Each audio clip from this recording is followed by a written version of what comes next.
Hi, friends of Boston Coalition for Autism. Thanks again for staying with us, for listening to us, and watching us on YouTube. Right now, we are at the area in Boston. Specifically, this is at Thomas Michael Menino Convention Exhibition Center. Used to be called the World Trade Center. And we came here for a couple of events.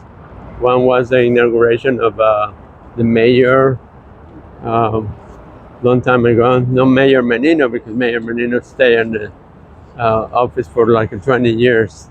It was the Balpatrick's inauguration when we came here with a good friend of ours, Eggy Castrillo. And look at this area. All these buildings are relatively new. When I'm talking about we came to this event, it was over 10 years ago. Many of these buildings, they weren't here. So this is a lot of development in this area. Remember, that was the only building that had like a laser pointing to the vent, but it's not too much. Now this is a beautiful area. So some people bought an apartment with a ocean view, and then another building was developed in front of them. So they no longer have ocean view. That's so funny. But welcome again, and thank you for watching our videos, informational videos. And as you can see, we're working really hard to provide information. And when you share this information, it's going to help us for the organization. Sorry. And also, it's going to help other people in the spectrum. And it's going to be kind of loud because we're on the street. As you can see, trucks come by and all that. Sorry for that, and the bands. But today we're going to talk about autism in females and why it's often missing. So that's one of the reasons, the main reasons that out of three more that we create the organization, because all the females missing on the spectrum and the late diagnosis in females. But a person when gets to the diagnosis, for some of them they went through a lot, including a lot of trauma. And one of the things the organization does is try to help people with all those issues into how to reorganize their lives. So please feel free to come to us if you receive your diagnosis or you feel like you need a diagnosis. We don't diagnose, that's for sure, but we can provide you with information of people who does it. So please come to us. And all this is a non-profit organization, so there's no charge on what we do. And there's a lot of advantages on that. So look at this beautiful view we have right now. Well, one of the main elements of the autism late diagnosis in females is the diagnosis criteria, because it was based on male profiles. One of the things the organization says was made by males to males.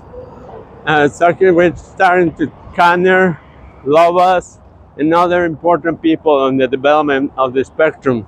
So that's the early autism research focused most on boys.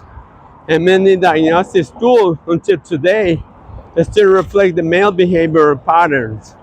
So now let's add the camouflaging and masking, which is one of the characteristics of the female brain, the autistic female brain. And autistic girls often imitate social behaviors to fit in. They may rehearse conversations, copy peers, or suppress the steaming. Or sometimes the steaming is not that evident.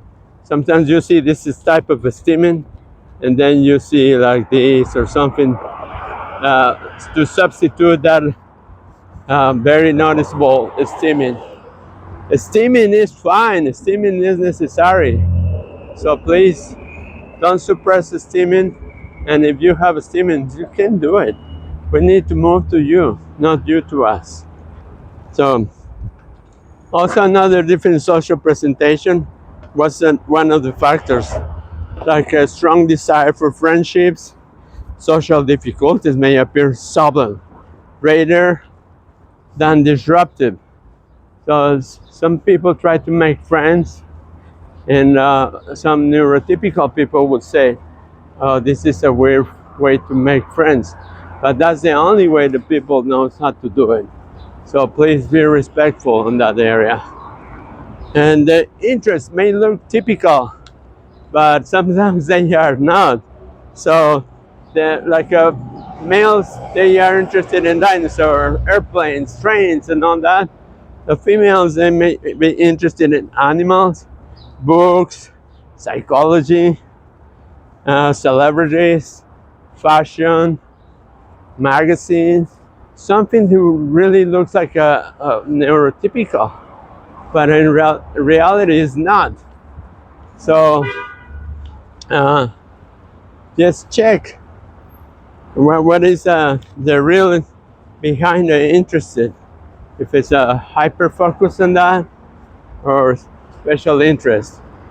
And then another thing that are internalizing signs, they internalize different struggles like anxiety or expectation from masking or identity confusion.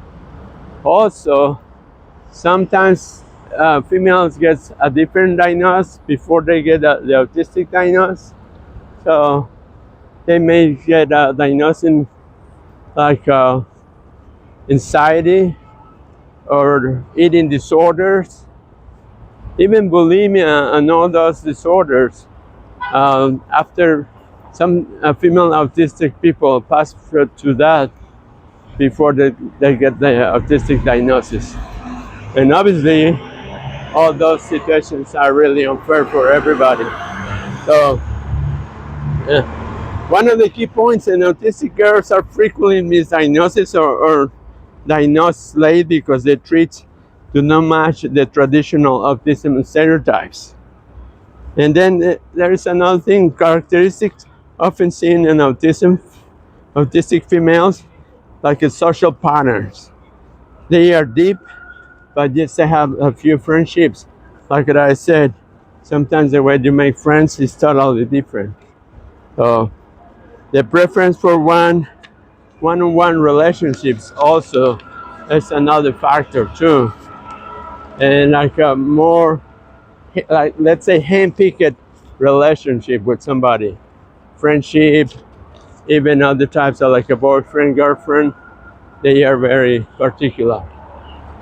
And sometimes they're difficult to navigating complex social hierarchies. Sometimes they don't know if it's a social hierarchy. And to be honest, sometimes I don't. I have those issues too. So let's see somebody in the spectrum with social uh, barriers to understand social situations is harder. Emotional and cognitive traits too, because they high empathy but difficult interpreting social signals. I mean, you can be very empathic, but if you don't have the correct signals, how to identify it, that's really hard too. And a strong internal world and imagination. A lot of brains in females, also males, but females, they have this characteristic. A lot of situations going on their head. If this and that, if I do this, this happens, and no questioning. A lot of brain activity, internal, happens in females, obviously more than males. But so that's why we have to also be very aware of that situation. And then another thing that comes to the deep analytical thinking about relations. They think twice, 3 times, 4 times, more than many times about the relationship before they get involved. And obviously, an adult female with recent or late diagnosis is stronger because they went through situations when they were misfavored, mistreated. So that's another thing about the late diagnosis in females with their relationship, because they have to double think what happened in the past, what happened in the future. And like I say, if they have a deep internalized thinking, that's even harder. Now, the other part is the common occurring conditions like anxiety. Anxiety disorders are part of one of the comorbidities. It's between 20 to 40% of the people on the spectrum who has anxiety. And sometimes it depends on the study, those numbers go higher. So depression is part of another thing. And also with the young generations of young adults, anxiety and depression is very common for neurotypicals, then add that to the misdiagnosed. So eating disorders, like I was saying, is part of a very strong misdiagnosis. And also, even with the diagnosis, they still have the eating disorders, because we talk about the microbiota and all that stuff. You can see on the other videos that we have produced about the brain cells. Well, then neurons in the microbiota, they can produce eating disorders on people. So we have to cross really fast before we hit to zero. This is the post office, a big building there, one of the largest. I don't know if it's the largest, but I haven't seen any other largest in that area of Boston. And look at this beautiful area. We are walking to South the Station, which is the main station in Boston. All the trains connect to South the Station. Well, we'll show you the station in a few minutes. So, ADHD, one of the other concurrent conditions, which is really high. These numbers on the studies present 40 to 70% of people, autistic people, have ADHD. And then another thing, if the female brain can hide the ADHD, that's also another topic. That's a whole video that we're gonna present to you, because we are doing some research and all that connectivity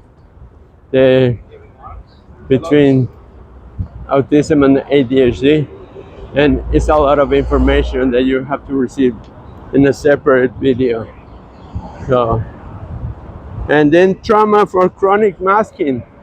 Masking produces tiredness. People get tired about masking. So it comes with a big price. Masking is one of the biggest topics on females. But then we have educational signs that teachers may miss. And we're talking about teachers from elementary or preschool all the way to college. So there is one of the things that a Boston Coalition for Autism does is trying to work with the educational systems, school organizations, and other educational organizations to open for the people in the spectrum. And we provide education for educators. That's a good thing that we do. So please feel free to go to our website page, Boston Coalition for Autism, one word, and .org. And you'll find a lot of information there. For now, we have to break this video into parts so you can continue with the second part. We'll see you soon. Bye.